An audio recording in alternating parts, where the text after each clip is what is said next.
Hello and welcome to the Vassals of Kingsgrave. We are back this time around to continue our ongoing reread of the Harry Potter series of books. You may have heard of them. In this, the 9th podcast, we'll pick up our reading of the Goblet of Fire, covering chapters 11 through 20, starting with Aboard the Hogwarts Express. My name is Zach, also known as Alias on the podcast of Ice and Fire forums, and joining me we have...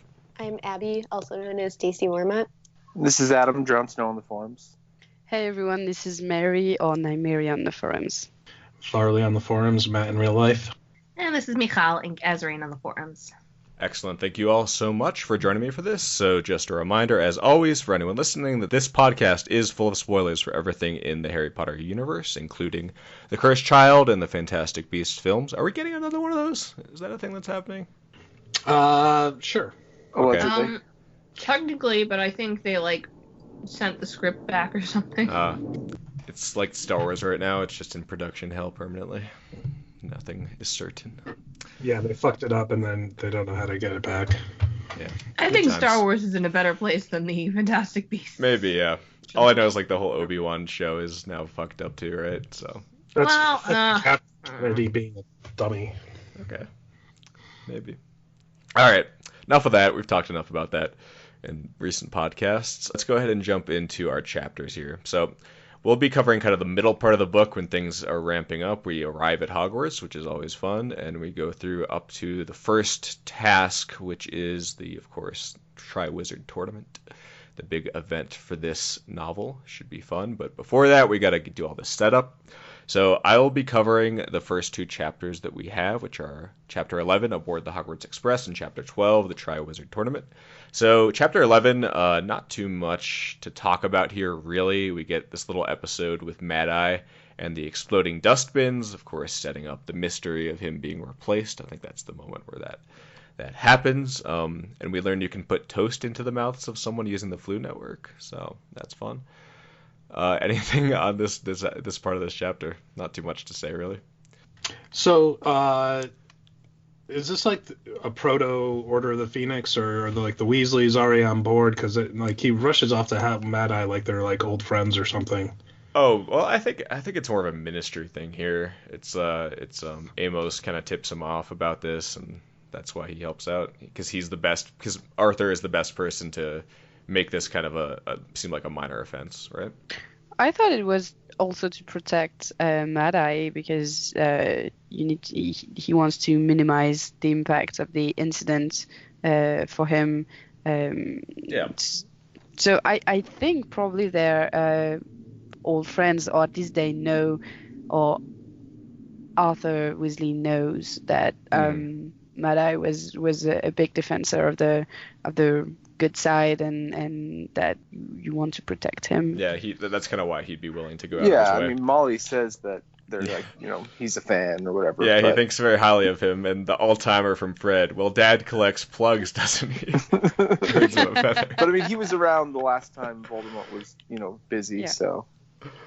Yes, so they do have a previous relationship, and they're willing to help each other out. That makes sense, yeah. Good little tease of that. Yeah, speaking of teasing, everyone keeps teasing that something is going to happen at Hogwarts as we go through up to the point where everyone gets on the train, and we hear it from the parents, we hear it from Malfoy, everyone knows something, and people are pissed about it.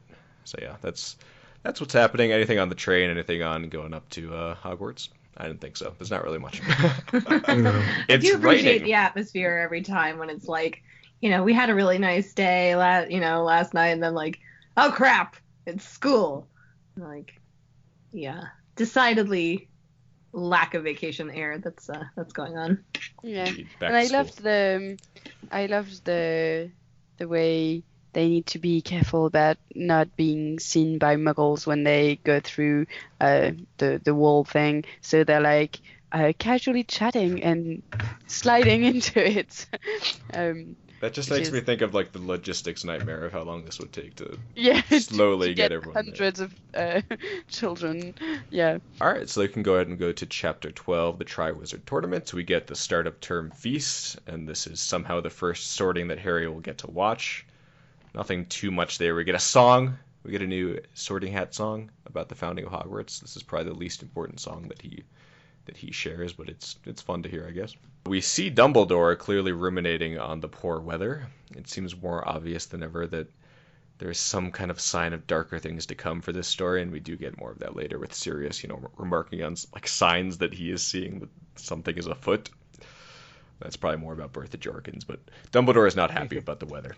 He doesn't like that. We get Dennis Creevy's excitement about falling in the lake and a giant squid, and that's very refreshing, just his bald-faced excitement about being at Hogwarts. That's great. And the big thing, we get Hermione finding out that house elves are the ones making the Hogwarts food. So shit's getting real for Hermione. She's going to be on a crusade pretty soon. Of course, at the end here, we get Mad-Eye Moody arriving, making his grand entrance. It's funny to me because he makes such a villain entrance. Yeah, with the lightning striking and all that. Yeah. But we just kind of go along with it. Yeah, it's actually really well done. When I'm reading through this again, just how, I don't think how you could guess that he's like a different person entirely that we haven't met, but it's so well hidden, even knowing that it's somebody else. Like, you just have no idea that this could be the person.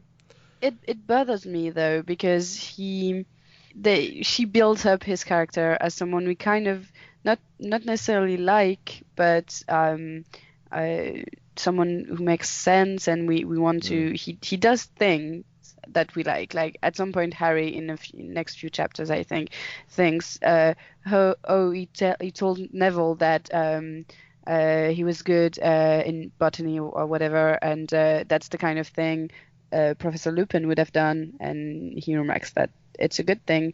So it bothers me how I'm inclined to like this character, even knowing that it's not him. There's some things though, like that one I kind of understand, because he wants to get Harry the information about the gillyweed later, so he gives the book to Neville, and also he's Barty Crouch, so he Neville's Neville Longbottom, and he's like, haha, I can bask in this kid's uncomfortableness. But there are other things that happen later on, and I was just kind of gonna actually ask this question: are there times when it's actually Moody and Barty Crouch is imperiousing him or something? Because in the chapters that I covered, there is a lot of stuff that Moody does that just or Barty Crouch does that just seems really counterintuitive to his plan. So yeah, I felt the same. Yeah, we'll get to that, but I do think just on the point about helping Neville, yeah, that actually seems deeply malicious to me. Just the idea of consoling the kid whose parents he tortured, just oh my god, it's so evil.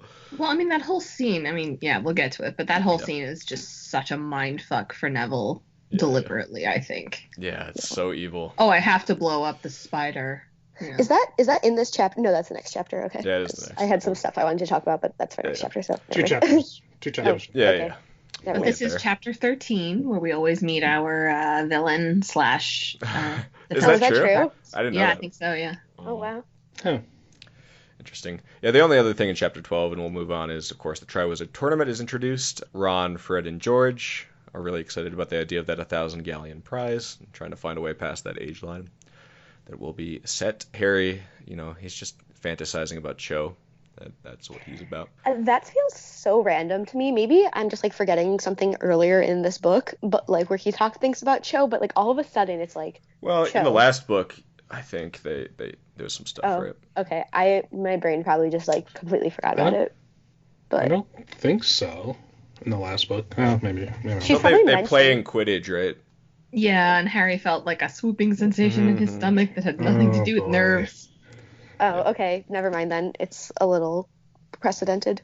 It's like a 3-book crush. Serious business, even though they don't last very long.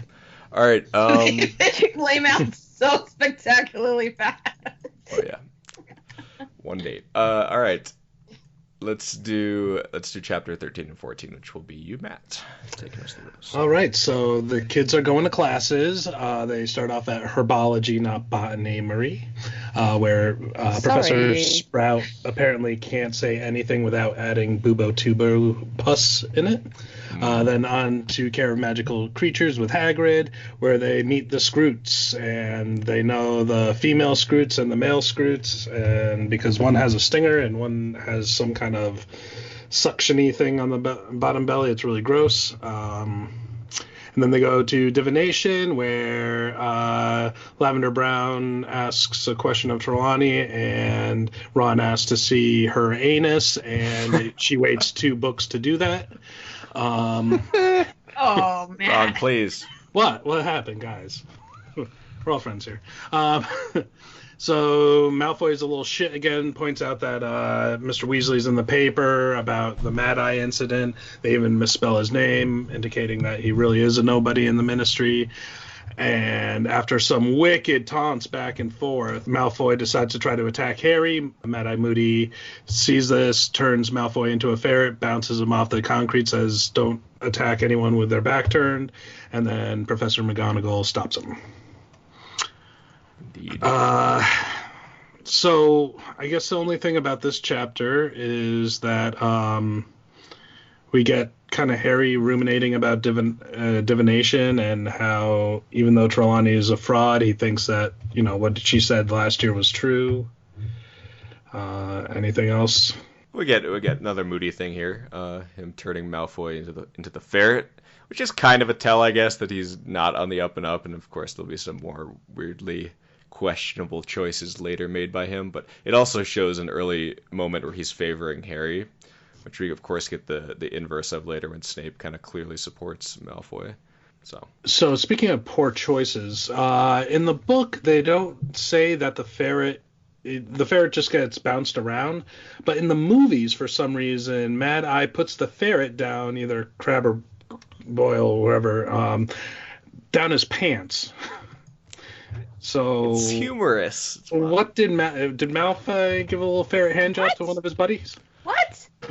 Maybe he did, maybe he didn't. We don't know. We didn't see. Oh my god. Is anyone... What?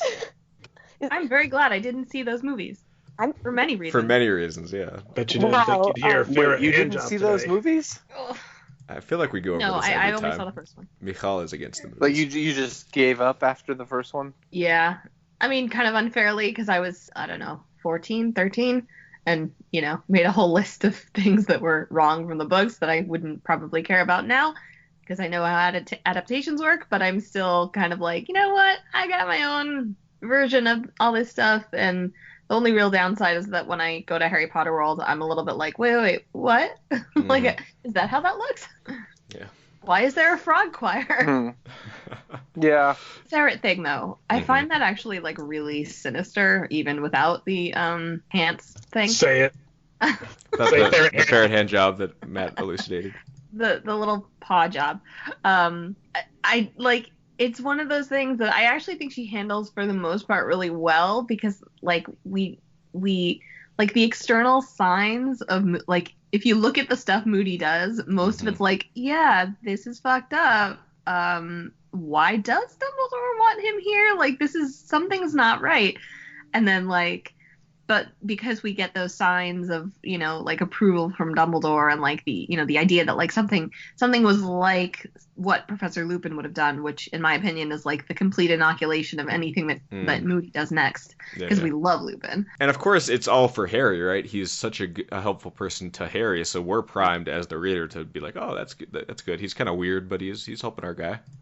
Yeah, but if you look at it objectively, it's actually really disturbing. And yeah, I mean he puts him under the Imperious Curse, but he teaches him how to break it, right? Let's go ahead and go to that chapter, chapter 14. Unforgivable curses. So they end chapter 13 talking about how cool Mad Eye Moody is, the twins do, and they kind of transition into Harry's first class with Mad Eye Moody, and in which he teaches them all unforgivable curses. He shows them on spiders. So we have the Imperious Curse, which is a mind control kind of thing. The Cruciatus Curse, which is a torture, pain-inflicting curse. And, of course, the Death Curse, Vada Kedavra, which ends a class really cool with Mad Eye saying, there's only one person who's ever survived this curse, and he's sitting in this room. Then we fast forward to the common room where Hermione starts the world's worst off storyline spew to protect house elves, and Harry receives a letter from Sirius saying he's heard rumors of Harry scar herding where he is, and he's returning to Britain. And that's where we end it. So here is the unforgivable curses introduced that we probably, we at least knew one of them. or had an idea of what one of them could have been. Shouldn't there be more than 3?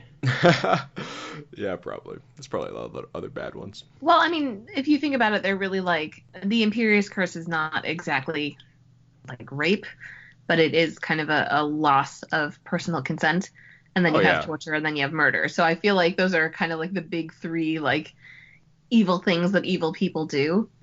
Yeah, but you would expect like other where's like other curses that you're not allowed to do, like I don't know, to just because it would disrupt the order, the general order of things. Yeah, I don't know. The whole concept doesn't. I mean, it's like oversimplification for like a child's book, I guess. Like we have these 3 curses you can't do, but like I don't know, like the Imperious Curse, you think like, well, they would use it to control animals because they don't care about animals, right? Well, he specifically says like using them on a human is the unforgivable. He does. Oh yeah, that's true. But I mean, and the killing curse, I always kind of bothered me because I was like, there's no way to defend against it. Like it's kind of cheating. But yeah, it is kind of bullshit, isn't it? And it seems like it's easy to do. It's just whether or not people choose to do it. No, it's not easy. No, he explains it's very hard, and that if they all like try to do it to him right there, he would not feel a thing. Well, isn't it just the willpower, like the desire to kill is like all you need, right? Maybe, but I don't know. It's kind of unclear. Perhaps it's like the willingness Which I to guess split your soul. You have to mean it, Potter.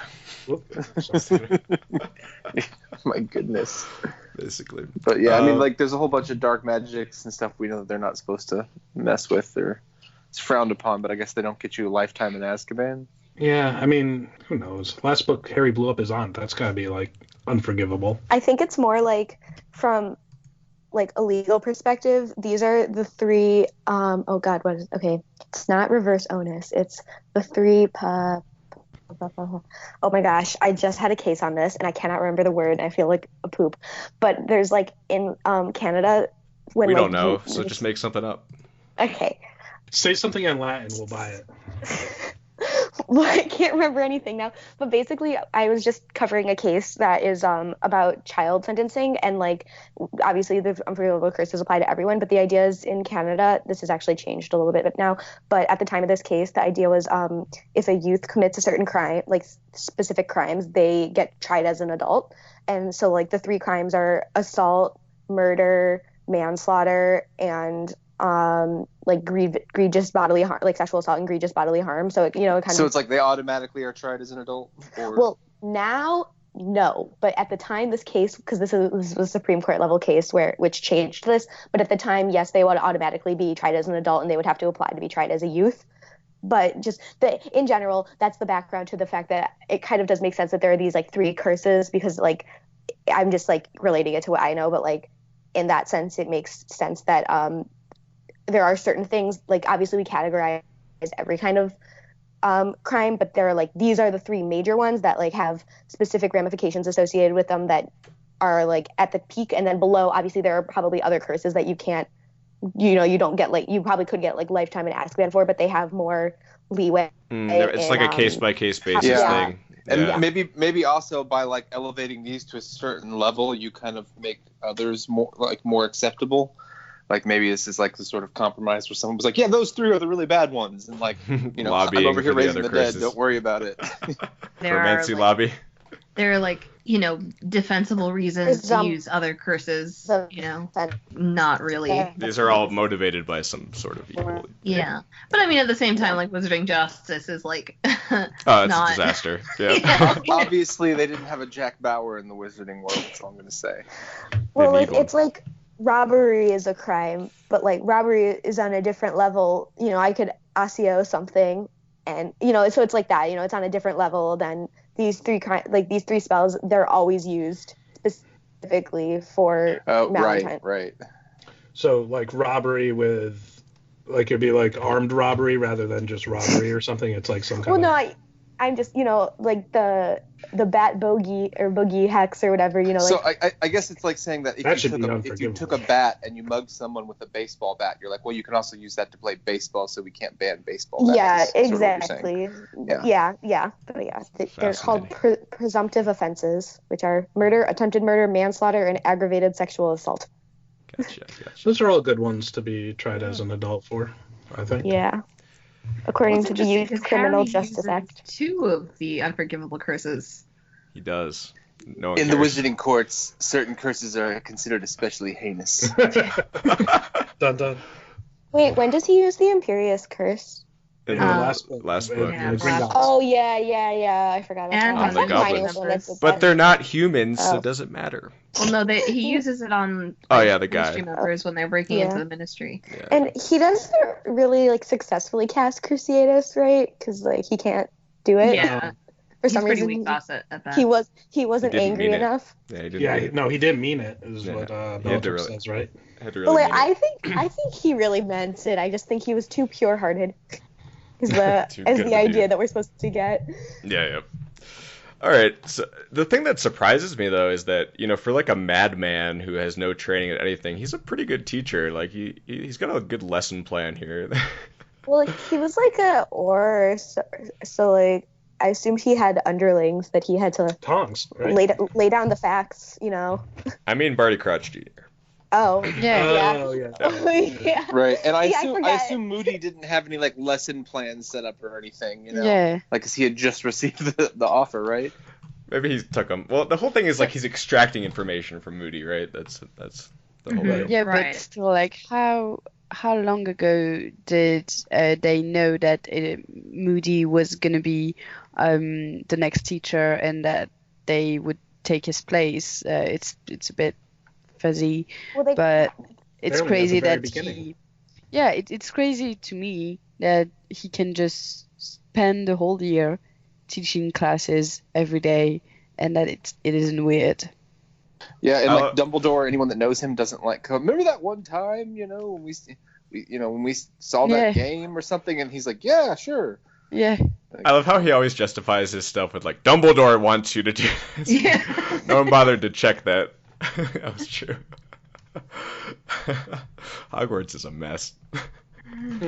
I mean, it is very like, when you tap into those authority things that that nobody's going to question. Like, and I actually like the idea that Barty Crouch is really good at playing Moody because I think he's so nuts that like I'm like imagining him being like, this is the role of a lifetime, like, and like getting everything down and just like taking immense pleasure in fooling everybody as much as possible.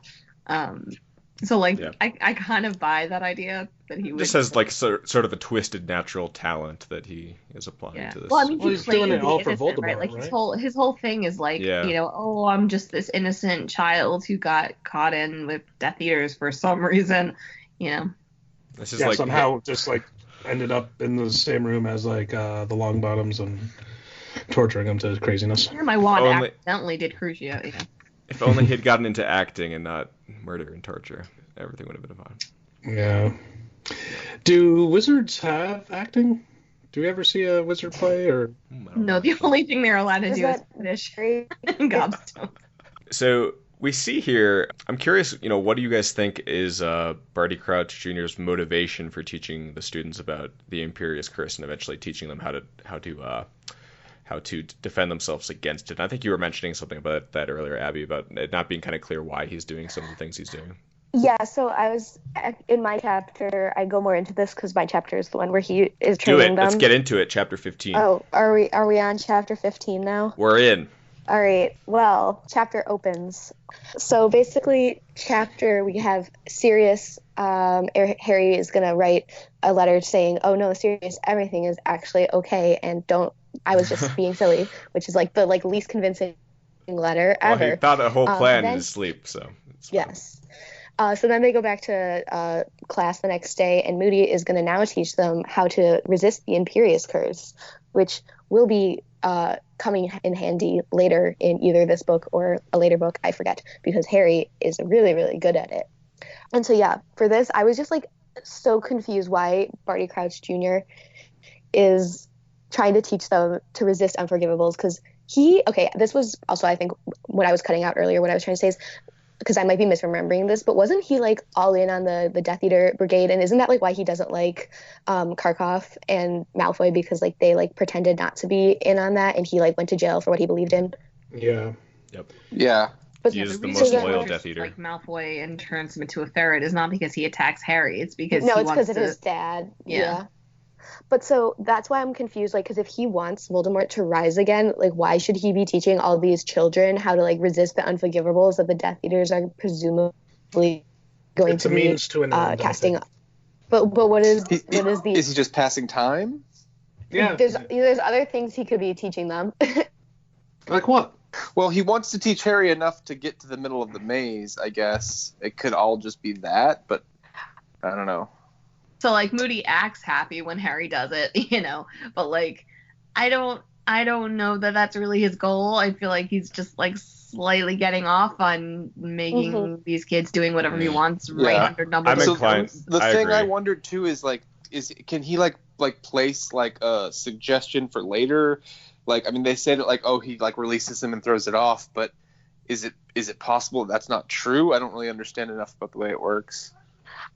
I feel like that might be because in the sixth book, when Malfoy has Madame Rosmerta under the Imperius, doesn't he has her under it for like? We have plenty of examples of that too during the first war of people like being sleeper agents or being like under the cover for long periods of time where you couldn't have someone pointing a wand at them the whole time. He could definitely be setting stuff up for later, or like keeping them under the curse and just saying, "See, I've released you," but like, they don't know that for sure. They've been released.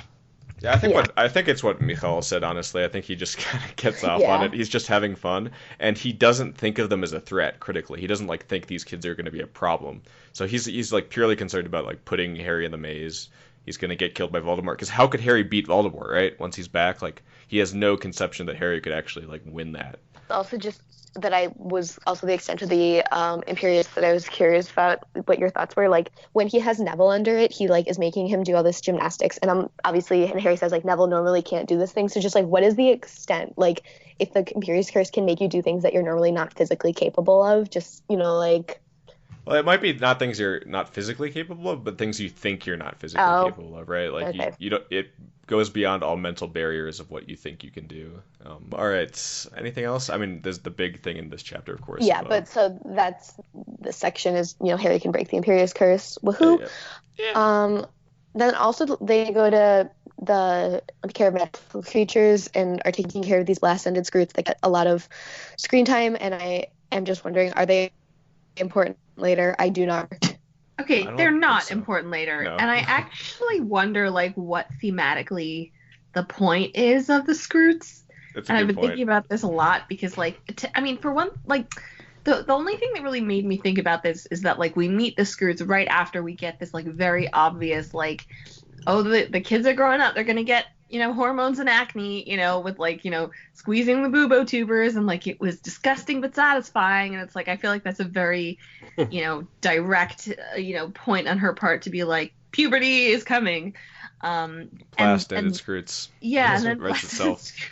like the only thing I can come up with, and I could totally just be inventing this, there might not be any thematic purpose to the Skrewts at all. They might just be like wow, Hagrid's a little crazy. But I almost wonder if they're like the counter to like cooperation, like what happens when you have like a whole bunch of because they start killing each other, and like kind of what happens when you have these extremely dangerous things that you keep nurturing, and yet like and don't necessarily realize you're nurturing. I don't know. I don't think they're meant to be anything besides like Hagrid fucking around and to bring more heat down on him later on when they find out he's half giant. Well, of course he's half giant. That's why he's breeding like these like things that shouldn't be, and how awful they are. And okay, then after that we get the big announcement that Durmstrang, can never say this word, Durmstrang and Beauxbaton. So we meet them. We meet Madame Maxime, who is a giant. I guess her feet are apparently humongous. Like child sleds are pretty freaking big, but okay. And then we meet Karkov, who is obviously being set up to be the distraction as the villain because he's got this stereotypical goatee. And later on, we find out he was a Death Eater, and so obviously he's still a Death Eater. We got he's supposed to be the red herring. So my question for you guys is, which of the 3 wizarding schools would you guys want to be going to? Hogwarts. Hogwarts. I mean, Yeah, I The guess other ones Hogwarts honestly is seem uniforms, awful, and Hogwarts is pretty bad too. But the other ones just seem like worse. I think Bobaton seems great. I think it seems like a really good time. Well, yeah, it's like I- the south of France, right? Yeah, I- exactly. Surrounded by like don't lavender really- fields or something. I don't really like how they're portraying the French and the Yeah, girls, yeah, if I may say. They're all like very That's my petty first note and for the self-centered, right? That's No. my Yeah. first note for the next chapter is I wrote French versus English.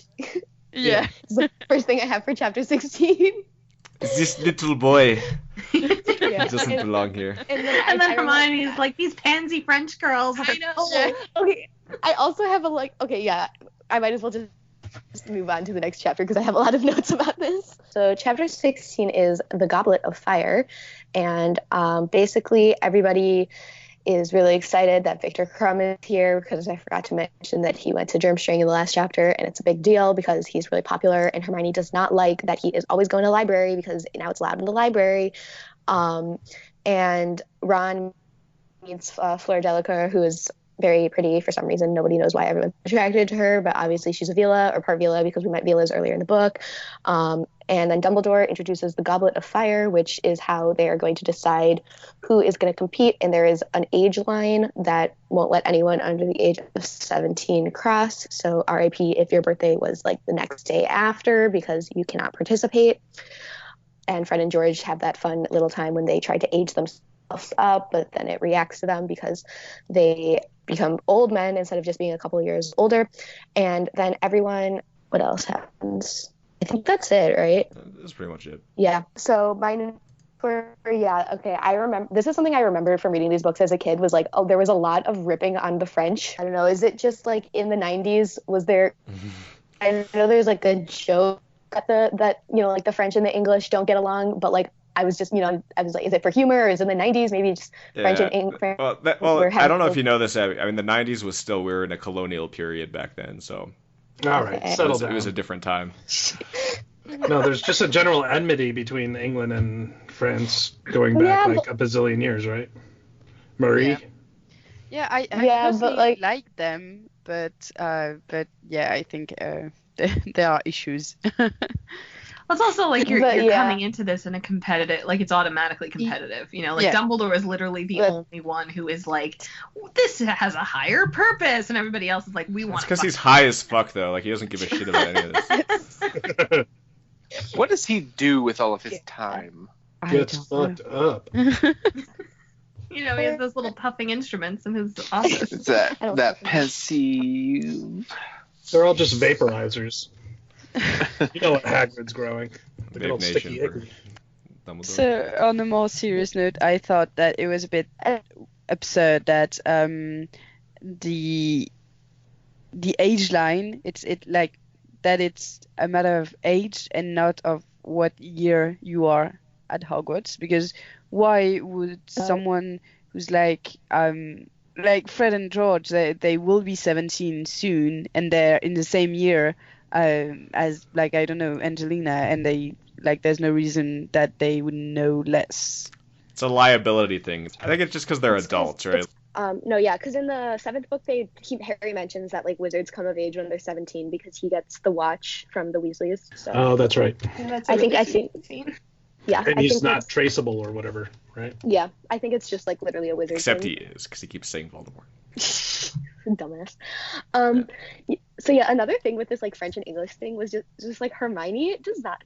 Her character just seems to be like make no sense to me in the sense that she like doesn't care about the Triwizard Tournament, and like she's being rude to all the French students, but then she's really excited in the morning for the goblet, and like she wakes up early like everybody else, and I just like cannot figure out what's going on. Like her character just for some reason is just not consistent. That's what I'm thinking of, and it's just like I don't know, something about it is just annoying me.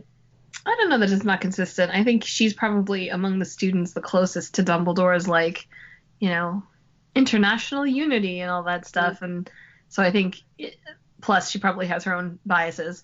I don't know, like she keeps mentioning that, like, oh, she's been to France, FYI. So like, I feel like it might be her. How do you pronounce that French soup? people are supposed to act like. Bouillabaisse. Bouillabaisse. Bouillabaisse. Bouillabaisse.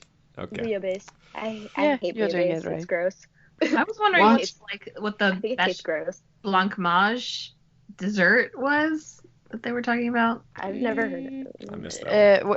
Wait. I will check it out. I it know was what you mean, but I don't remember Is exactly. it like a pot de creme?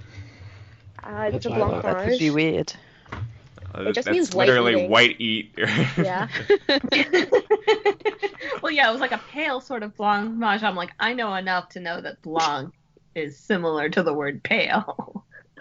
Yeah, I don't know. In funny how the it works. French version, it just says that Ron looked closely to some kind of weird white cream, and it Interesting. doesn't say any name or anything that would make sense as to what it is. Blancmange is a sweet dessert commonly made with milk or cream and sugar thickened with gelatin, cornstarch, or Irish moss. What? And flavored with almonds. It is usually set in a mold and served cold, although traditionally white blancmanges are frequently given alternative colors. I have no idea what it is. Yeah, so I guess it's similar to panna cotta. Something it took me a long time to realize in this scene, and I always thought it was kind of dumb that like Fleur comes over and it's like, oh, like we have to introduce Fleur and we have to like confirm that she's a Vila or Ron is getting the Vila vibes from her. But I think like she just wanted to come over and see Harry. Like I think that's why she comes over and is like, Really? yeah. You think she has a hots for her way boy? They don't have the same exact food on the Ravenclaw. Yeah, it's absurd. I agree. I totally missed that. No, it's like, That- well, like it's especially since apparently all of the students from Barbiton were sitting at the same table, which was not the Gryffindor one. So why would the French food would be on the Gryffindor table if there's only one table for the French food? Yeah. Well, they just ate their soup I can't pronounce so fast. They Bouillabaisse? Do you want to say Yes, it three Matt. times fast, Matt? Bouillabaisse, bouillabaisse, bouillabaisse. No, you don't pronounce that. There's our bumper. We got it. Thank you, Matt. Man, I haven't been to Bumper in some time. Obvious that you don't pronounce Thank you. the Yeah, L's. Okay, so then also something that was just a little nitpicky is like the Durmstrang students, when they're speaking to each other, they're speaking in English. And I don't know why, but that was like really random to me. Yeah, I expected, especially if there's Hogwarts people nearby, that if they're trying to talk secretly about stuff, they would use a different language. But whatever. Yeah, but remember, Durmstrang's an international school, so maybe they just have English as a one That's a common good language. point. That's a good point, actually. And Think about that. Karkaroff is clearly English, even though he's Clearly Russian. His Yeah. name is Karkaroff. Yeah. Okay. Then also, okay, this was just like maybe me being stupid, but does Karkaroff know that Moody is actually Barty Crouch Jr., or is he just scared of Moody No. because he's scared No, of he Moody? doesn't know. He doesn't No, know. this is actually why I do really like the Moody thing, because he can get away with acting exactly like Moody would act to all these people for the exact opposite reason. And it kind of tickles me, like him just being like, I can pretend to be this, like, Right. just, Like when he's calling yeah. Snape and Karkaroff his old friend, there's like a double meaning Mhm. that Oh, could yeah. apply. Yeah. He could show like outward disdain without like really raising any flags. I mean, he can act exactly as Moody would act in the way that Barty Crouch wants to act, except that or Barty Crouch Jr. wants to act. Junior. There's too many Bartys in this. Yes. Yeah, but I love- like Okay. the motivation is the opposite, which I enjoy. Yeah, it's good stuff. It's just a really fun mystery. I just want to say I love how excited the Hufflepuffs are. There's so much to me like a small market sports team that finally got a star player. Like they just have this one thing and they're gonna push it for all it's worth. I love it. So has anyone seen Puff? No. Oh my god, okay, it's so good. I think it's filmed at some point, but it's like a Harry Potter, like, I guess spoof, but it's Harry Potter told from the perspective of the Hufflepuffs. So there's a narrator who introduces each year, and he's like, year 4, the time we finally mattered. And it's like, Yeah. it's really sweet, and Yeah. I highly recommend that show if anyone wants to watch it. That's Sounds funny. fun. It actually made me cry because it's not just about the humor. It also has some like good emotions in it. Well, I love in the Harry Potter musical when they're like being sorted, and he's like, "Good guys go to Gryffindor, bad guys go to Slytherin, and the other people you can go whatever the fuck you want. We don't care." No, but so actually speaking of houses, it's just like really this chapter is also super interesting because even though the school it's supposed to be about like coming together as a school, it really emphasizes how divided Hogwarts is because of the house system. Like especially after Harry gets chosen, which I guess is more chapter 17, but like the school is just split. Like and then everyone, when it was first just Cedric, everyone was really disappointed that their person from their house was the chosen, and then like obviously in the next chapter Angelina's like, well, if at least we have a champion from Gryffindor, like they can't just be excited about their own house, their own school, like it has to be still based on houses, which I think is the Gryffindors can't let anybody else win anything. Like they're the worst. Like, yeah.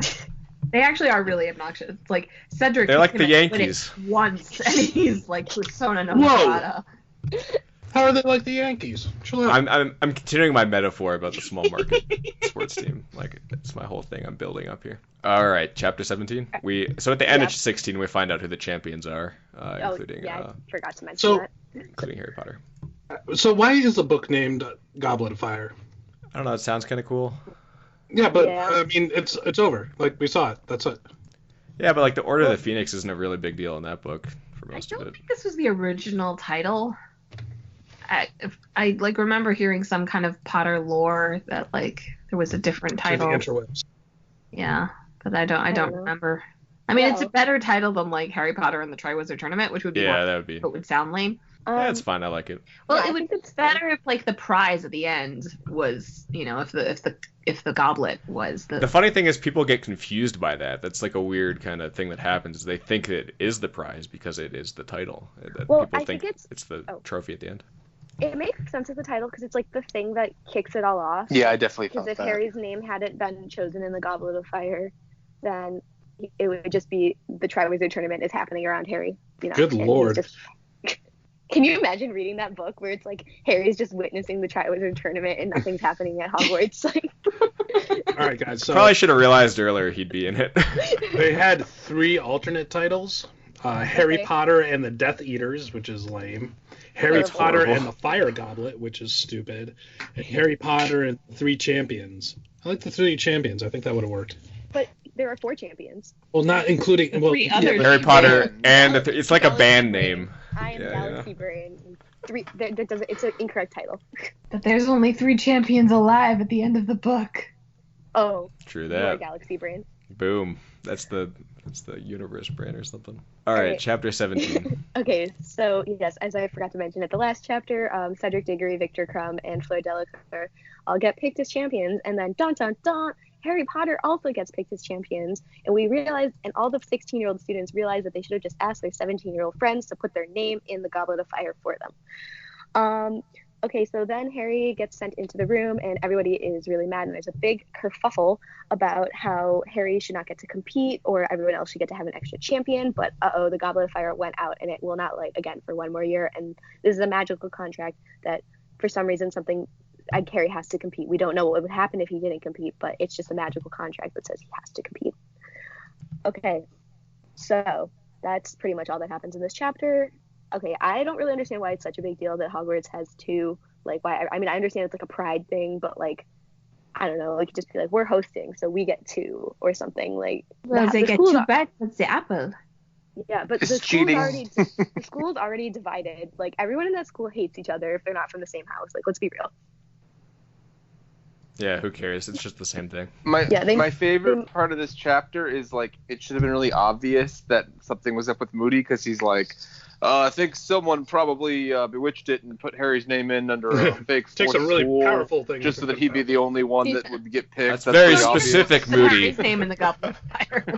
Yeah, but okay, so I actually had a note on that because it's obviously Barty Crouch Jr. that puts his name in.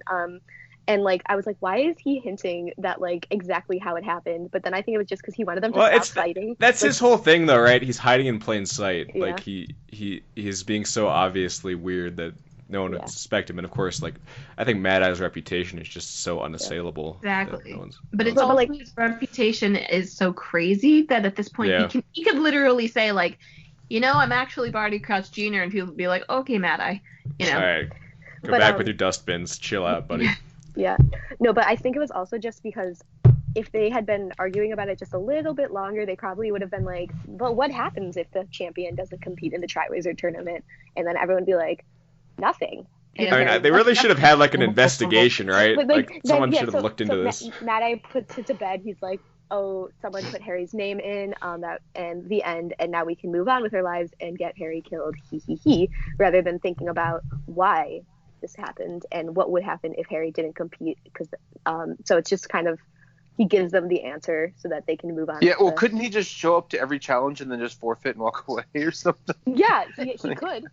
But then could have had the opposite effect, though. Like, if he's saying probably someone put it in so that because they want to use the tournament to kill him, well, the obvious answer to me to that is, well, then he won't compete. Like, I think the obvious answer is someone tries to kill Harry every year. It's okay. Yeah, it's part of the deal. Yeah, he'll figure it out. Yeah, the part that I struggle with most is Harry even thinks in this chapter about how Voldemort is plotting to murder him. He remembers that. It doesn't like, maybe let's go tell Dumbledore about that he's actually like literally plotting to murder me right now. Dumbledore probably knows, honestly. He probably does. He doesn't care. Yeah, Dumbledore's like, we gotta wait a couple more years till you're smart enough. He's not ready.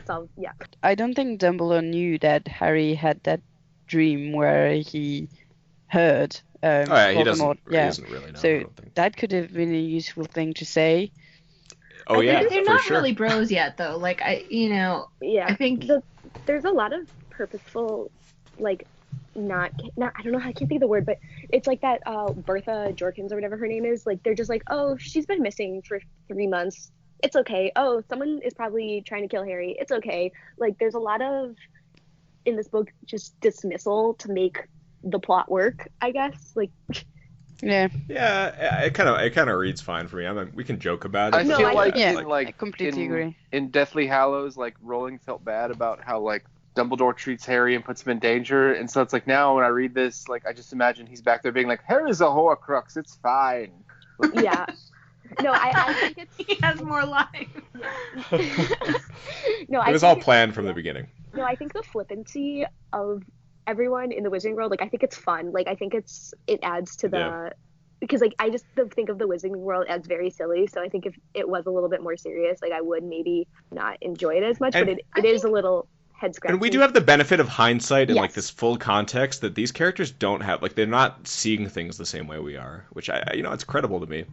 Yeah. I also think that it pairs well with the utter denial that characterizes Book 5, because I think, like, you know, if you had people who were actually, like, up and paying attention and being like, this suspicious thing, we should treat as suspicious and, like, deal with it, I don't think those same people would be like, Voldemort can't be back.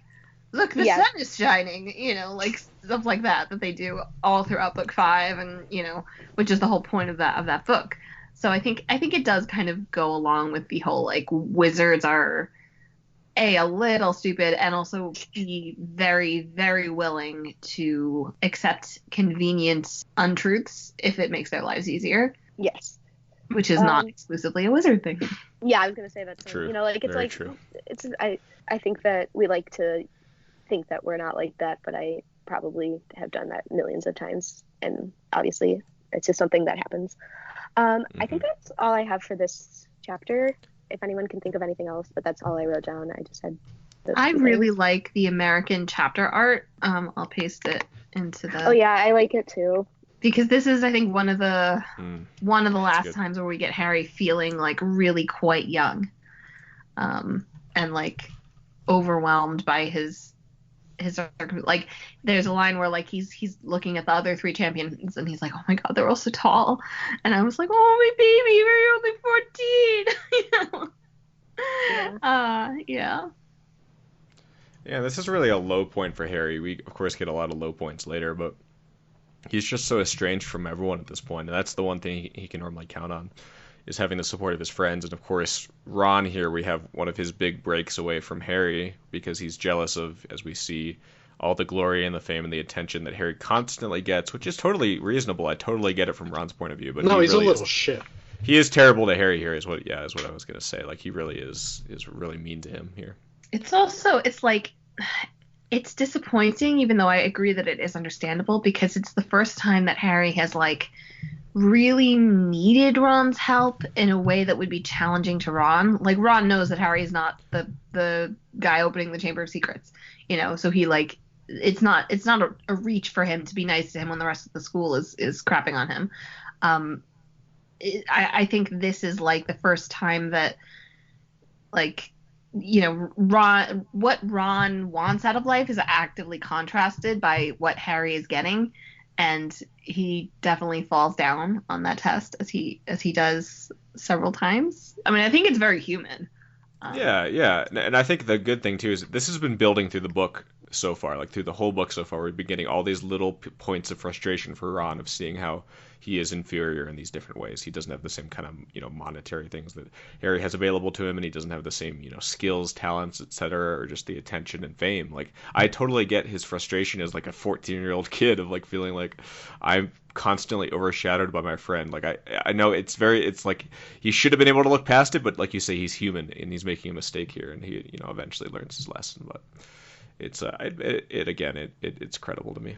I do think it's an interesting contrast. Not Ron and Harry's relationship, but Hermione and Harry's relationship in this book and in the seventh book when they don't have Ron, because I feel like not Harry thrives when Ron's gone, obviously, but like he and Hermione seem to be very close and have a very strong connection. And in this book, without Ron, Harry's just like, Hermione's fine, but you know, it's very interesting that he needs the dynamic that they have in the two different books. And I think it's an age thing, obviously, because Harry's a 14-year-old boy, so he doesn't have this emotional maturity. Yeah, that's what he said. He's like, oh, and he needs his best friend, and it's like, well, isn't Hermione one of your best friends? But it's like, no, in this moment he needs his best like guy friend, you know, or Hermione having to be in the middle of this. Seriously. I do really think he needs both of them, and I think we see, you know, there are points where Hermione's kind of less available to him than he needs as well, and like they just both provide things that Harry needs as far as him being the center of the universe. No, I mean, the story, like, obviously the ideal, both relationships are important. No, obviously the ideal is Harry and Ron and Hermione, but it was just something I thought of. Yeah. So, Michal, you have us for the last 3 chapters of our section. Yes. So first we have chapter 18, The Weighing of the Wands. Harry is relieved to learn that Hermione believes he did not put his name in the goblet, but basically everyone else hates him. Hermione explains that Ron is jealous of Harry, which Harry is not sympathetic to, and at her urging, Harry writes to Sirius. Before potions, Malfoy starts Malfoying, and he and Harry duel. This results in what might be Snape's worst moment as a teacher ever, when Hermione's teeth are hit with an engorgement charm, and he says, "I see no difference." And I remembered this line this time, but the last time I read this book, I had not remembered it, and I actively gasped. And he should be fired. I mean, it's just like, fire this man. I don't care. I don't care what he's fire him. Anyway. Yeah, I did not remember that at all. Neither did I. Same thing. I was like, oh my god. Unacceptable. So low. Harry is called away from potions for the wand weighing ceremony, where he meets the reporter Rita Skeeter and her quick quotes quill. Rita is rather unfortunately described as having mannish hands, which, even though Rita is a piece of work, it's not the greatest look. Nope. Harry's wand passes Ollivander's test, and later that night he receives an answer from Sirius setting a time to meet by the Gryffindor fire. So not too much. I mean, you know, the wand weighing ceremony takes up a lot of time, but not that much actually happens. Like, it's kind of like, your wand's good. All right. You know? How does he know that the wands are good? Like, he makes water come out or flowers or something. Like, well, like Cedric's got that thick 12-inch wand, and you can tell it's rigid. I think Crumbs is very rigid. Yeah. You can tell they're good. No, I had not been picking up on any of this like puberty stuff that Michal was talking about earlier with the scroots, but this, I was like, this is just a dick measuring competition.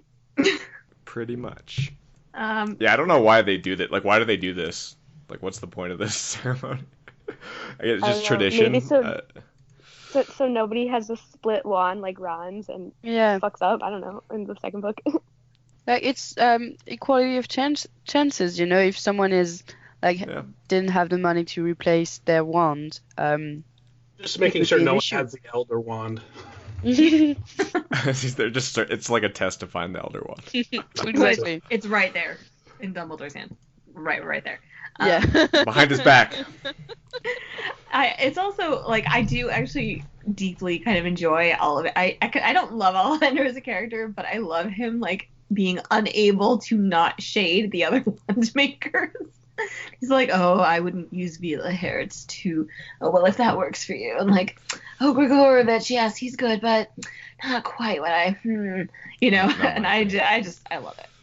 And it's he's also fun. the name drop of Grigorovich, which turned out to be quite important later. Very important. Of course, J.K. Rowling has this master plan, dropping all these hints very early. Also, Rita Skeeter. Ugh, Yes, yes, Rita Skeeter. I hate I just her. don't under the article that, like, is it just her quick quotes quill, or is it all quick quotes quills? And just there's so many ethical issues, and I understand that we're supposed to be frustrated because of like her ethics and how she publishes him, but oh my god, I'm so frustrated Yeah. with like the article and just how nothing that Harry says is accurate. It just, oh my god. With the quill, I think it adapts to the personality of the person who Yeah, owns because it. she sucks on the end of that quill Yeah. really hard. Whoa. Oh, she does. Yeah. Wow. Good point, Michal. Listen, I'm just saying what happened. Oh my god. Okay. Did ink come out? I'm Shut curious, as a member of the media, what you feel about this I portrayal. have to say that I don't have quite the same perspective that I once did on Rita Skeeter. Not as much this book, but in the next book, there's when she's all disgraced and Hermione like wrangles her into writing the piece on Harry for the Quibbler, and Hermione is like, "Oh no, you're not going to get paid," and I'm like, "Excuse me." she's writing. She's getting paid in exposure. Yeah. Right, just for exposure. Is she an intern? Isn't that most writing gigs though? Oh God.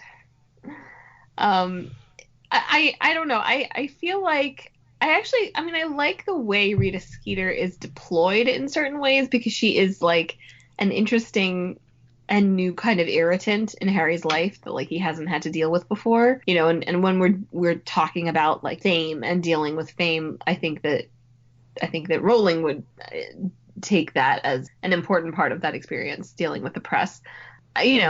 She's definitely awful and remains awful and gets even worse. She remains evil like through the seventh book, but I don't know. The weird thing at that point is how accurate her story on Dumbledore actually turns out to be in some ways. That's true. Yeah, but that's only after like she drugs what's her face and gets all that knowledge out of her, which is kind of a violation too. A little bit, maybe. Yeah. Oh, she's wildly unethical. She does not have any standards. Alrighty, I can move on. I think next one. Yes. Okay. So, chapter 19, the Hungarian Horntail. Harry's life still sucks, and it sucks more because Rita's extremely liberty-taking article has been released, claiming that Harry cries about his parents and is dating Hermione. Harry's fight with Ron continues, even though he admits to himself that Hermione is just not as fun of a friend as his bro. A few days before the task, Harry and Hermione go to Hogsmeade, with Harry hiding under the invisibility cloak. At the Three Broomsticks, Hagrid alerted to Harry's presence by Moody's really kind of alarming ability to see through anything, tells Harry to meet him at his hut at midnight with the invisibility cloak, which is just before meeting Sirius. It turns out that Hagrid wants Harry to third wheel on his date with Madame Maxime, on which he shows them the bunch of innocent, stressed-out mother dragons who will comprise the first task. Racing back to the common room to talk to Sirius, Harry runs into Karkaroff, who is also spying on the dragons, and Sirius appears in the fire and is actually less concerned about the dragons than he is about the one former Death Eater running around Hogwarts, who is Karkaroff. Only Karkaroff. There are no other Death Eaters running around Hogwarts. However, Sirius does correctly figure out that Bertha Jorkins was killed by Voldemort, thus beginning the whole Triwizard plot. Sirius is about to tell Harry how to beat the dragon when Ron comes down from the tower. Harry, furious at having his Godfather session cut short, throws a Potter really stinks badge that hits Ron on the forehead, and in a really high-level burn, he says, "You might even have a scar now if you're lucky. That's what you want, isn't it?" Ouch. Yeah. So, conjunctivitis is what Sirius was gonna fucking recommend to Harry. Conjunctivitis spell. These books sometimes are just too stupid. It's when you have poop on your hands and you rub your eye and it gets infected. Just blind the dragon, basically. Yeah. It's not just poop, though. There's a lot of other things. There's all kinds of conjunctivitis. Adam's like, I work in medicine. There's all kinds of things. Wait, are you joking, or is that actually what Sirius was going to suggest? Yeah, because that's what Crumb does. Because apparently a dragon. Oh, okay. I'm sorry. I'm actually dumb. It's a good plan. I was surprised at how useless that conversation was. Like, Harry doesn't really act on anything that's said there. I mean, I guess he thinks Karkaroff for a bit. It's not really a useful dialogue they had. Well, it's just more of a red herring to throw us off of the scent. Yeah. Also, the risk to have that dialogue was so great. Like, you would have figured it would have been a little more something to go on there. I'm surprised he was able to they were able to coordinate this meeting when Sirius literally was like relying on these people not coming back to their house. Yeah, well, nobody's ever in the common room later than Harry, Ron, and Hermione, even as first years. No, but Sirius had broken into someone's house and he was like, I don't know how long I have before they get back. So I'm like, how did you even coordinate this meeting days in advance? Just have a stakeout, track all. But Sirius is not a planner. He makes things up as he goes along. I mean, he's a go with the flow guy. You couldn't just use flue powder in a normal fire. So I was gonna say he should steal flue powder and break into a Muggle house, but yeah, it's got to be connected. Yes. It's just funny at this point how horribly corrupt this tournament ends up being. Like, everyone is cheating constantly, and Ludo is like betting on Harry as a judge. Yeah, oh my god. And Hagrid just being like, "Oh, Madame Maxime told me she wasn't going to tell her champion." Hagrid. Oh man. Yeah, who was it that was like, cheating's part of the tournament? That is. It's like baseball. Keeping with the metaphor. Yeah, there's an interesting line in this chapter where Harry talks about how, like, you know, he doesn't miss Ron, and he's like, well, that's not true because we're spending a lot more time in the library and a lot less time laughing when Hermione is his best friend. And like, I find that like both sad because like Hermione can't change that. Like, she is literally being the best and most supportive friend she could possibly be here. But at the same time, there's just like something, you know, she's not Ron. And like they like you were saying, Zach, they do both contribute like different things that Harry needs in his life. And when he has one and is lacking the other, I think you see that actually a lot in the sixth book, because like Harry does a lot of idiotic things in the sixth book that I don't think he would do if Ron and Hermione weren't fighting and Harry sort of took, you know, had taken Ron's side more or less. Even though Ron is legendarily awful. Oh my god, I can't wait. I like Ron a lot. He's a very human character. He is the worst sometimes. Oh yeah, he's awful. Yeah, so Sirius is also, he totally figures out, he's completely right about Bertha Jorkins, and being found by Voldemort in Albania, and, you know, have the Ministry information taken from her mind and then murdered. So that's interesting.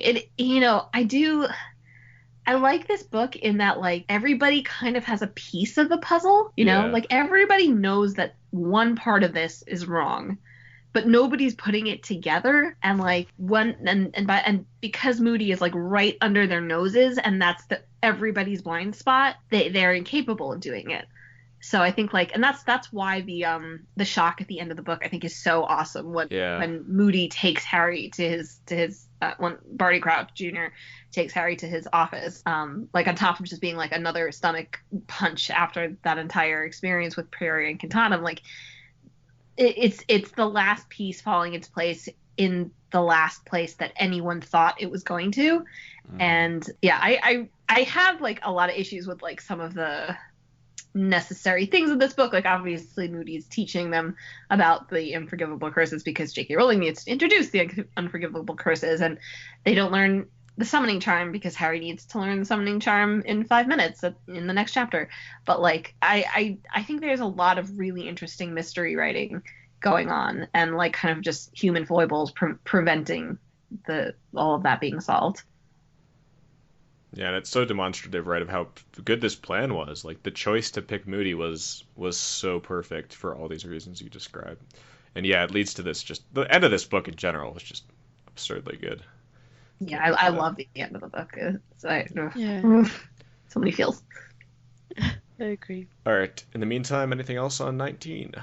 Oh, I will just note that Harry's line to Ron, I think, actually does get through to him.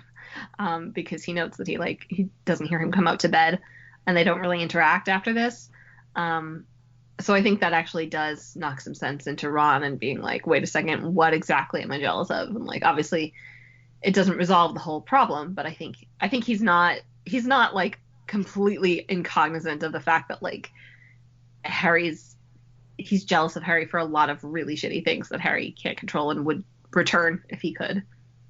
Yeah, I think he sees there how upset Harry is. Like, I think he's thinking like Harry's living the high life right now, basically, or at least that's the delusion that he has, and he kind of sees like, yeah, Harry is not in good shape at this point. And I think the combination of that, and of course seeing how horrible it would have been if he had been in the tournament in the next chapter, is enough to shake him out of it. So let's go ahead and get to that. Our last chapter of the day, chapter 20. Chapter 20, the first task. Harry and Hermione start ransacking the library for ideas on how to beat the dragon, but are forced to leave when Crumb returns again, followed by his fan club. Why is he there? I don't know.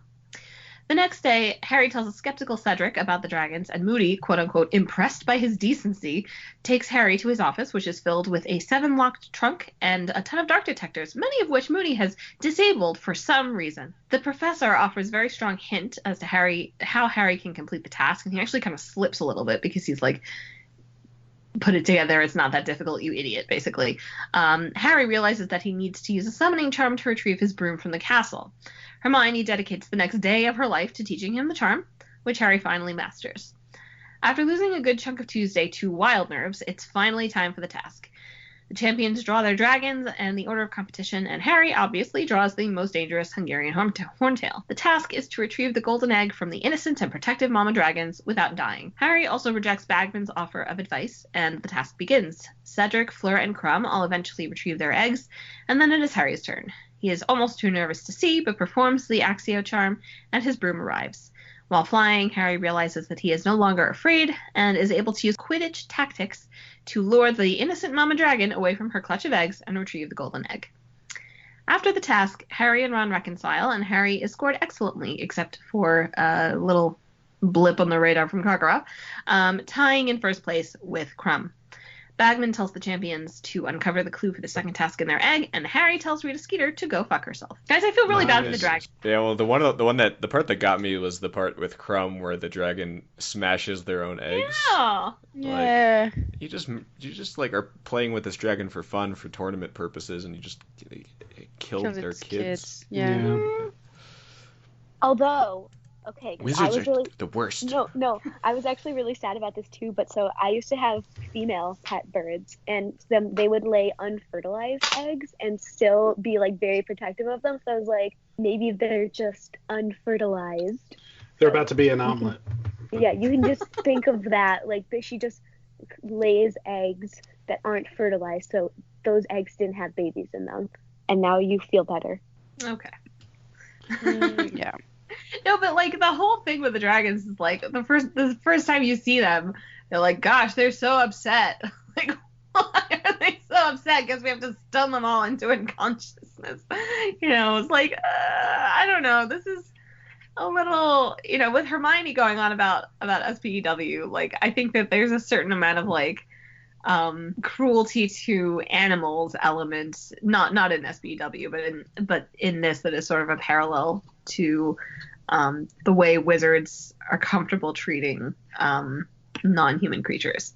So that was something I had a issue with also with Hermione, is because like Hagrid tells them that like originally they had like hundreds of Scroots and now there's 20 left, and Hermione does not seem to care at all. She cares about the elves. I don't know. There's just like a lot of there's just a lot of casual animal cruelty. Like the spiders.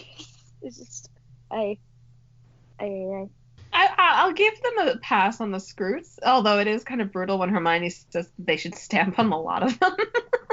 But like, yeah, the Scroots really do seem to be pointless. But yeah, I don't know. It's interesting with the dragon. Like Hagrid's kind of the only one who's like, dragons are people, which is not entirely right either. But back to the task, I guess. I really do love the writing when Harry's flying.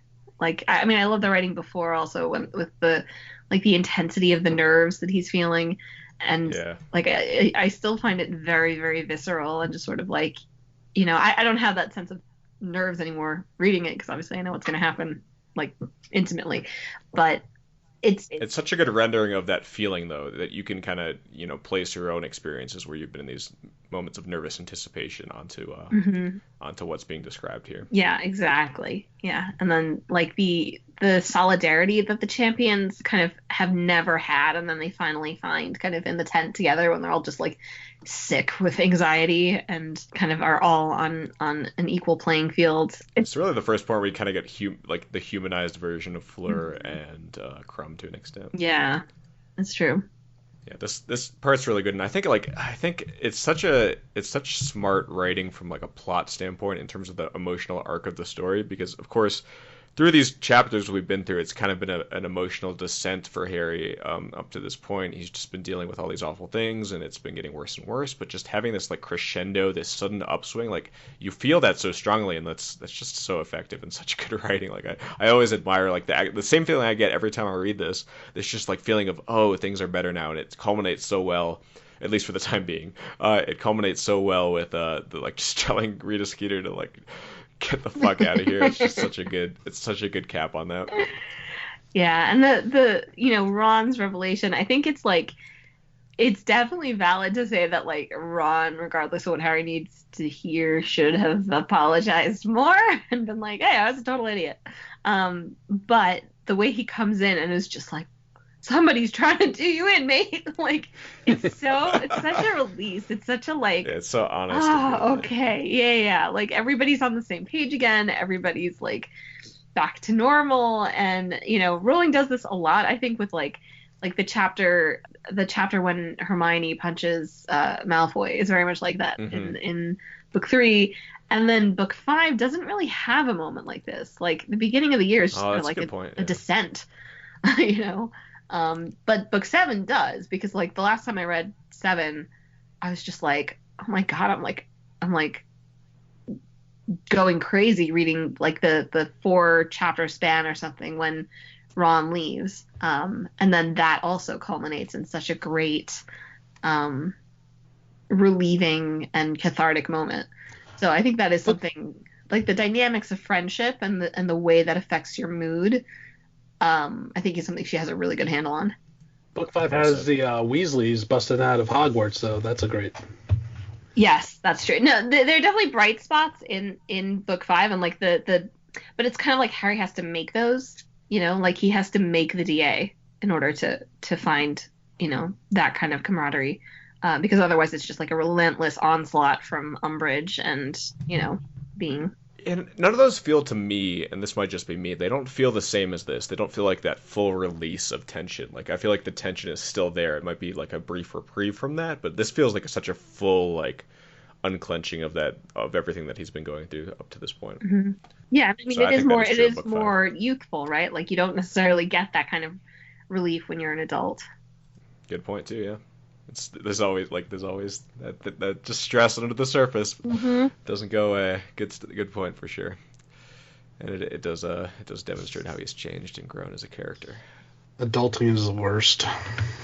So true. All right. Well, do you want to end on that point? Is there anything else anyone wants to say on this chapter before you wrap up this podcast? I just think it's a little ridiculous that this tournament has to last the whole year when they have 3 tasks. We're gonna see a lot of that in our next section. Like the second task lasts forever. It takes so long to get up to that point. But like everyone's so excited about the tournament, and I'm like, it's kind of boring. It's also kind of absurd, right? Because the students from Beauxbaton and Durmstrang, like, what are they supposed to do? I'm guessing they are joining classes and still learning stuff, but they are not following their usual curriculum that they have in their own schools. And these schools are going on without their headmasters for a while. It's just it doesn't make much sense. Yeah, I mean, I guess Karkaroff and Maxime could like. Karkaroff's not doing this because I don't think he gives a fuck. But like, I guess Maxime could like leave the Hogwarts grounds and apparate back, if you can do that, to France. I don't know, or take a port key or whatever to check in on the school she has left behind. But yeah, it definitely is like, are you guys just living in a carriage like the whole year? It doesn't seem like it's that roomy. By the way, you're just reminded me with Karkaroff. It's bigger on the inside. The part where the other kid is like, "Headmaster, may I have some wine?" Like, fuck off, idiot! I didn't talk to you. Crumb's the only one who matters. So funny. Yeah, isn't he giving him booze for a cough or something? Yeah. It's like, I have a cough. Mulled wine from the kitchens. Yeah. Karkaroff is like so awful. funny. Like, he's a character who has like very. I don't honestly see any. Because he is the red herring of this book in a large part. Like, he kind of takes Snape's place in that way.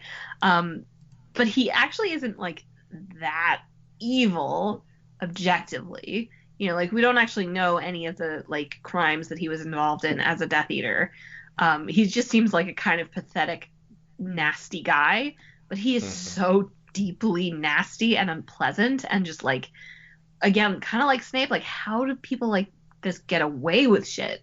And it's kind of like, oh yeah, well, of course he went to Russia to like be a teacher. I think that's it. Anything else anyone wants to say? I'm excited for I'm excited for the next set of chapters, but I'm really excited for the set of chapters after that. So let's like hash this out now, because I think we might want to actually, like, we've been doing 10 chapters at a time up to this point. I think for the next parts we should split those into like smaller parts, because the last few chapters I think we want to spend more time on than we normally would. So that's probably what I'll end up doing. So you want to do like to chapter 30 in the next one, and then yeah, let me look at the list right now. 30 is the pensive, and then 31 is the third task. Yeah, I think let's see. It might make sense, to do third task through the end as its own set. Yeah, I think so. That probably works. Sweet. I still don't really understand Prayer and Cantatum, I gotta say, but I don't either. Doesn't really make sense. We'll get to that. It makes me angry Alrighty. that no one can die and like rest in peace. Like, either they're trapped in a fucking painting or in someone's wand to be summoned back whenever the fuck that happens. Like, with all those things, they're not the real person, right? They're like an image, an after image of that person. Image, yeah. no, they're sentient. I mean, No, I think they're just representations. No, what's his name asks Harry to bring his body back so his father can see him or whatever. yeah, but Cedric just died. Like, I think that's closer to an actual. So there's still a little bit of life. Yeah. I think they're just like, they represent the personality of the person. The question is like, how do they know certain things? I guess that's a weird thing, but I think they're not the actual like, person's they're consciousness. stored in the memory of the wand, and you kind of hope that he's gonna kill more people so that you can just be erased from the memory and finally gone. The wand death. 5 memories. Yeah. Alrighty. Alright, well, we'll wrap it there. Another really good Harry Potter cast. Thank you all so very much for joining me for this. It was a lot of fun, as always, and we'll hash out the exact chapters, but of course, in our next reread, we'll be continuing the Goblet of Fire, probably up through to the point where the third task begins, so that'll be a fun set for sure. Alrighty, thank you all so much again for joining me for this. If you want to check out more Vassals of Kingsgrave, you can do so at vokpodcast.com. You can check us out on Twitter, on Facebook, on YouTube, all those places. And if you want to leave us a review on iTunes, that is always appreciated. Thank you all so very much again for joining me for this, and we will be back next time for some more fun content. See ya. That was fun, guys. Thanks. Yes.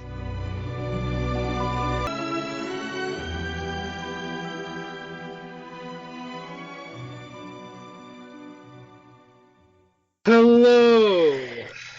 Happy Sunday. Sunday fun day. Is it Sunday fun day? I don't know.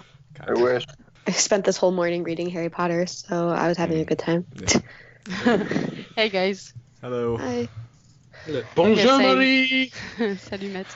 I read almost everything today, so I was into it. I was reading it on the subway, and I was like, half, like, I don't care. I'm reading Harry Potter, and don't you dare thinking anything about it. And half embarrassed. I don't know.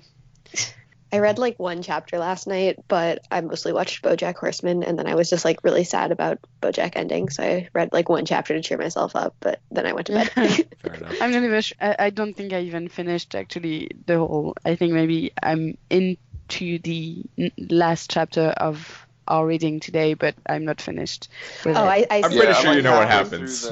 Yeah, I I'm think halfway through that one. I'm fine with the events themselves. And anyway, I'm not even remembering. It's not like reading it gives me a real perspective on the writing because I'm reading it in French. Interesting. So. What's the name of Beaubaton in French? Well, exactly Same that. thing, Beaubaton. I mean, it's French, you know. Where is that school? No one knows. It could be France. What place could it be? Is it it's in like Marseille though, or whatever, because they like have bouillabaisse They in the eat warm. bouillabaisse, and it's And they wear light clothes and all that. Yeah, but that's actually like I realized that in Yep. French, Madame Maxime has like it's weird the way they do her accent because it's already in French. Oh, So this- she's the one having a weird accent, but Yeah. it's like it doesn't make sense. well, it's like I guess You know it's like Hagrid, because Hagrid has like an accent, but he's like already speaking like British English. Yeah, but It's Cockney. it's Oh, like I don't know. weirdly written French in my French edition whenever Madame Maxime is talking, and Pretend she's from So- Quebec. yeah, that's it. So does Beaubaton mean lovely sticks? What does that mean? It means pretty Basic- wands. yeah, like- basically. Okay, yeah, that makes sense. Do we have any Germans here that can translate Durmstrang? I always thought that. I mean, like, is it German? I thought it was more like a Slavic word. Yeah, me too. All right, to the interwebs. But yeah, I Yes, thought it was. someone will have dissected it. I thought the same. I thought they were in some kind of Nordic country. Yeah, I always thought that they were in like either Scandinavia or like some like just like Somewhere really cold. yeah, just somewhere in wherever. But like the school is more affiliated with like less Scandinavia and more like Slavic region, like Eastern Europe. Yeah, that makes sense. Do we know Durmstrang?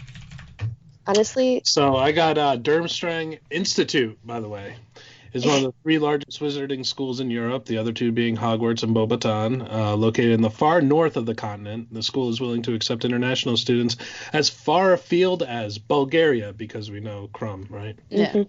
Having existed since 1294, Durmstrang is one of the 3 schools that compete in the Triwizard Tournament, blah, blah, blah. It's notorious for prominently featuring dark it is German. curriculum. Sturmstring comes from a Spoonerism of Sturm und Drang, which is German expression meaning turmoil. Yeah, it refers to a specific literary current, Sturm und Drang. the artistic movement of yeah. the late Oh, really? 1700s. Yeah. Interesting. Bouillabaisse, bouillabaisse, bouillabaisse. So speaking of young adult fiction, there's like a new Hunger Games book coming out, right? Really? Like Prequel. in the Hunger Games series. What? Yeah, prequel. Yeah, prequel. Ooh, actually, that sounds really interesting. Actually, is it like about like how Panem got the way that it was? No, I Yeah, think. so at first they had an impeachment inquiry, and then they were, the ruler was... Yeah, that's No, what no, happened. like the apocalypse that like killed everyone in Panem. That was a joke by Matt. Yeah. I know. I think. But like, I'm interested now. I don't know how much we know. I think it would be like an earlier Hunger Games. Oh, yeah, it's 64 years. Oh no, but it tells the story of the Dark Days. I'm on Wikipedia now. Oh, okay. Oh, it's coming out soon. It's in May. Released in Yeah. May. Yeah. Yeah, nice little cash grab for them. Make another movie. True. Call it a day. I mean, honestly though, I went through this Hunger Games phase like way after the Hunger Games was over, where I just like was very fascinated by like the lore. So I bought like a fan-made book about like the history of Panem, and it was very fascinating. Oh, So boy. I am actually like very interested in this because I like post-apocalyptic things. Where's Greg? Bouillabaisse. This is my second podcast of the day, guys. Oh wow! yeah. Oh, Podcast were you on the reread? That was No, yesterday. that It was was yesterday, and I yesterday. missed it because Oh. I was bad. What was the other one today? We were doing Anne with an E earlier this right, morning, right. like early this morning, like 12 Yeah. hours ago. Right, it'd be like Jesus. the middle of the night 11 for us. hours ago. Yeah, I was it was late at watching 8 a.m. Yeah. I was listening to someone talk about that show, and it like showed a clip from the show, and I heard her voice, and she has a really like subtle Canadian accent, and it kind of made me mad because I started noticing Canadian accents more, and now when I'm watching American things that take place in America, and someone has a Canadian accent, I get really frustrated. Yeah, sorry. It can all be an So- American accent, see? We got a double from Tim Hortons. Ugh, gross. I hate Tim Hortons. I was at when I was in New Brunswick, I ran into a bunch of Americans like myself, but like I've been indoctrinated, and these Americans were like, "Oh my gosh, we're so excited to try Tim Hortons," and I was like, "Don't go. It's a disappointment. It's not worth it. Go home and go to It's a Dunkin' Donuts." disappointment. Oh Yeah. my goodness. They're Timbits. That's heresy. Timbits are Don't put this in. We'll lose all our Canadian listeners. Timbits Putting it are in. No, literally they're too the nice worst. to leave us. Timbits are literally the worst. They're not even. You're They don't even killing have me. sprinkles. You are killing me right now. They call them Jimmy's. I have Sprinkles. no No, idea what Timbits we're have talking no Oh my about. sprinkles. gosh. They also have Tim Hortons in like certain states in the U.S. now. Yeah, they have too, them in but- Michigan, in northern Michigan. Which is basically just Canada. Yeah. But You know, like Tim I lived in Hortons Michigan is for like- 9 years. I Tim never Hortons went is to like northern cheap Michigan coffee one time. and donut holes, you know. Yeah, Everybody the only- loves Tim Hortons. Never The went to the UP? The I've only never time I been went UP. to northern Michigan was when I was driving to Canada, and we Yeah, stopped at a I've been to Tim Canada more times than I've been to northern Michigan. So, Hortons. I mean, same. well, yeah. Bouillabaisse. Thanks, everybody. Yeah, Yeah. thank you guys. Appreciate everyone taking the time to do all this reading and to do this podcast. Dude, This is it was the surprisingly long. 100th reread yesterday. Yeah. Yeah, crazy, right? Wow. Oh my goodness. 5 more, right? Not You not know? many left until there's more books. Yeah. I've gotta We'll say get about another Harry Harry Potter. Potter. When I Seriously. grabbed the book, I realized why I wanted to read them in French, like, or at least why I don't bother finding like a PDF in English. It's just because like just seeing the book and taking it in my hand and everything. I'm like, it's such Nostalgia. such warm memories and nostalgia. Yeah. Like I remember Absolutely. reading book 5, I think, together with someone else, and like we were sitting in class and we were at different moments in the book, and so it was like open in 2 places with one of us holding the pages between, and we were both reading it at the same time. I have no idea whatsoever who this person is, but I that was remember almost a nice memory. yeah. But I remember reading it with someone else. I don't know. I'm wondering if it's not book 4, but I don't think so because it was really a big book, and that corresponds to book 5 more. Anyway, so yeah. I think Yeah. That's so cute. No, I also like I picked it up and I was like I'd actually been reading Gideon the Ninth, which is the darkest. It's pitch black. It's like it's not a fuzzy book in any sense of the word. Hello, Hawk. Yeah, seriously. Like, so I'm actually not sure I'm gonna keep going. I probably will because everybody says it's so good, but like, whatever. But then just What like is it? thinking of Harry Potter is like, oh. I don't Yeah. think everyone says it's so good, to be clear. Maybe that's just Greg. No, I mean I've heard like I got a ton of press emails about that, and they were like trying to, Okay. you know, and it got a lot of press, and I didn't quite feel that reading it, personally. It was fun, but I didn't feel like, oh, this is like some real good shit. yeah, I mean it's But very everyone's creative, perfect. and the writing Oh, is yeah, pretty it's a audacious, cool but idea. like I do kind of wonder if like and this is not fair of me to say because I'm like 2 chapters into it, but like the line about how she gathered her all of her things and her dirty magazines and whatever. And I feel like they do a lot. They lean a lot on that dirty magazines line because it's so unusual. And it's like, I get it, it's a good hook, but also like there needs to be more than just that. So I had the exact same thought. Like, it feels like a lot of even the reactions to the book are like, oh look, sexy lesbian necromancers. Like, it's probably more. Nice. Say what now? Yeah, that's like the a big part of the selling point is that it's a lesbian romance. I assume it's a romance. I don't know. Bully base. I'm also just reading the Witcher books on audio, and those are like a lot of fun. Yeah. Are they good? Because I'm facing the same thing then with Game of Thrones, where the show is out, and I'm like, yes, but I want to read the books first, which I did with Game of Thrones, and with The Witcher, I don't know if I actually want to do it. But if they're good, I will probably. Yeah, I mean, so I saw the first season before and I haven't played the games or anything. So I definitely was like, my introduction was through the show, which I actually thought was a good thing because I don't like reading it on audiobook.